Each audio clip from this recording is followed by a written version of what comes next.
ให้กลมนะเจ้าเพื่อนจะเอาต่ออากาศมาตานกันนะเจ้าคุณผู้ฟังก็มาห่วมได้เมียอย่างก็เอามากินกันนะเจ้าพอเข้ามาตัวนะเจ้าหรือว่าเอารถเครื่องมาก็ได้ที่ใกล้ๆแถวสารปี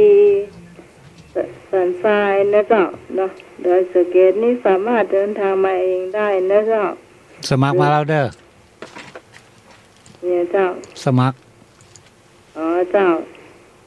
มาแล้วเนาะเจ้ามาแล้วก็พูดต่อเนาะก็จะอย่างบ้านน้องใหม่นี่คุณผู้ฟังที่จะมาตัวอย่างไม่น้อยเนี่ยเนาะเจ้าที่จะตอนแรกนี่จะเอารถเครื่องมาไว้บ้านน้องใหม่ก็ตอนนี้ไม่ได้เอามาแล้วนะเจ้าเพราะว่าคนจะมาตัวกันนักเขาก็รองรับบ่ไหวนะเจ้าก็เลยให้เปิ้นเหมารถไปเองกันหนึ่งนะเจ้าสำหรับบ้านน้องใหม่นี่ก็จะมีที่ว่างนั่งอยู่แหมสัก1 หรือ 2ที่นั่งนะเจ้าสำหรับ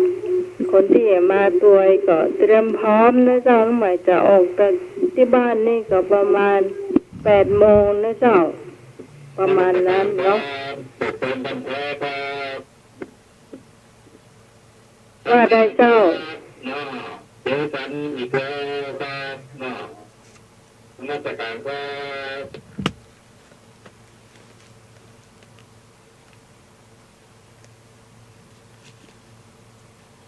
็คุณผู้ฟัง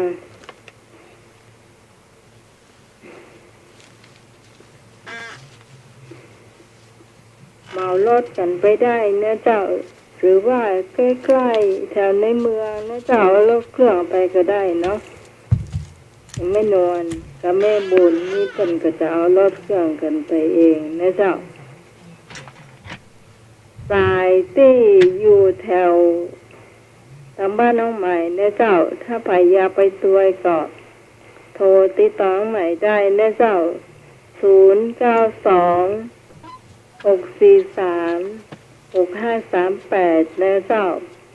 092-643-6538ตอนนี้ตอนแรกนึกว่าตู้เต็มนะเจ้ามันก็เต็มแต่เนาะแล้วก็เฮาก็รองรับตังแม่ริมบ่ไหวนะเจ้าเพิ่นก็ต้องเหมารถไปเห็นกันหนึ่งแล้วก็เลยเหลือที่นั่งว่างเห็น